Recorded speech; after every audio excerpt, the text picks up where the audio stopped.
Hello everyone, আসসালামু আলাইকুম। Welcome to cooking studio by Farzana. আজকে আবারও চলে এলাম নতুন আরেকটি রেসিপি নিয়ে। আজকে আমি মাছের ডিমের কোপ্তা করে দেখাবো।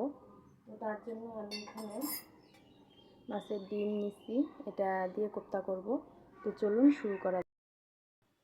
তো দর্শক, কড়াইয়ে আমি এই যে মাছের ডিম এগুলো নিয়ে নিচ্ছি, পানি দিয়ে নিচ্ছি। এখন এর মধ্যে আমি সামান্য পরিমাণ হলুদ দিয়ে নিচ্ছি, সামান্য পরিমাণ লবণ দিয়ে নিচ্ছি। লবণ দিয়ে এটা আমি ঢাকে এখন সিদ্ধ করব, মানে ফুল সিদ্ধ না, হালকা সিদ্ধ করব, হার্ড করে সিদ্ধ করব না। তো ফিরে আসছি সিদ্ধ করার পরে। তো দর্শক, আমি ডিমগুলো সিদ্ধ করে নিচ্ছি, বেশি সিদ্ধ করিনি। এই যে এরকম নরম, ভিতরটা এরকম থাকবে, আমি এরকমই চাচ্ছি। এরকম করে সিদ্ধ করে নিতে হবে, বেশি সিদ্ধ করা যাবে না, নাহলে আবার কোপ্তাটা ভালো হবে না। চলে এলাম আমি কোপ্তাটা বানাতে। তো তার জন্য এই যে এগুলো এভাবে নিতে হবে কাটা দিয়ে।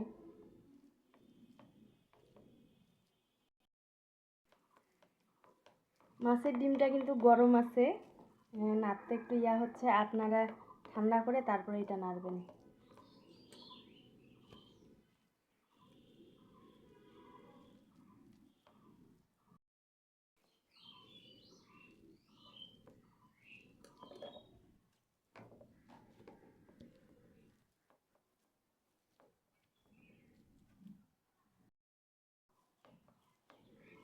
তো এখন আমি সব উপকরণগুলো দিয়ে নিব।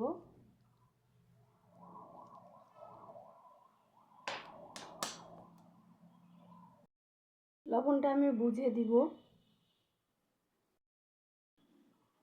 গরম মশলা দিব, লবণটা একটু বুঝে দিবেন, কারণ সিদ্ধ করার সময় আমি গরম মশলা দিচ্ছি। আর গুঁড়া দিব, মাখে নেব।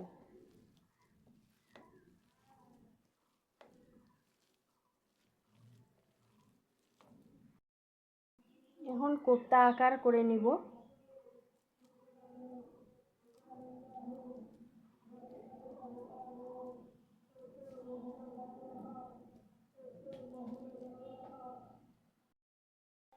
একটা ডিম লবণ দিয়ে আমি এটা ফেটে নিচ্ছি। এখন আমি এই কোপ্তাগুলো এর মধ্যে ডুবায়ে তারপর তেলে ভাজতে হবে।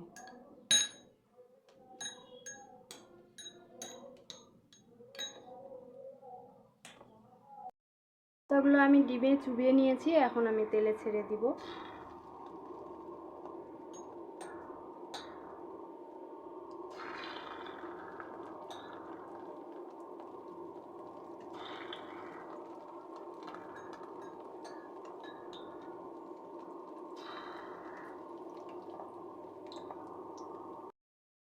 এভাবে আমি সবগুলো কোপ্তা দিয়ে নিচ্ছি, ভেজে নিচ্ছি উল্টায় পাল্টায়, হালকা আছে ভাজবো।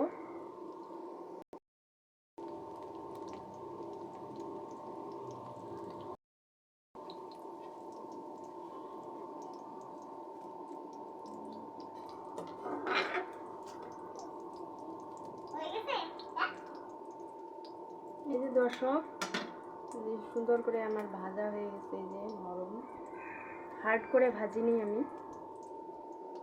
এখন রান্নায়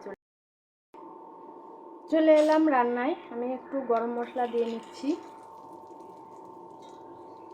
পেঁয়াজ,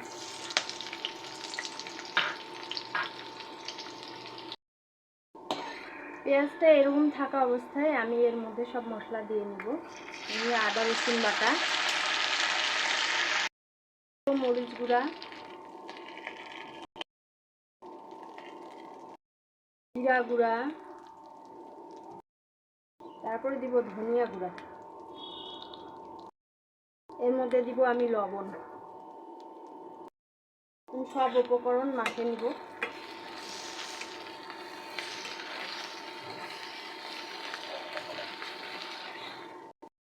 পানি দিব।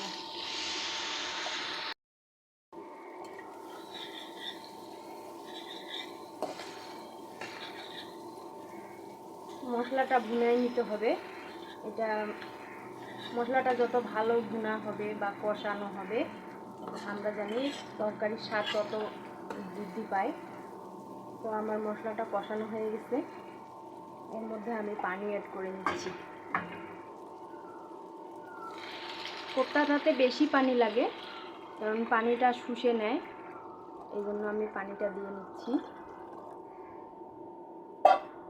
এখন বলক আসার পরে আমি কোপ্তাগুলো দিয়ে দিব।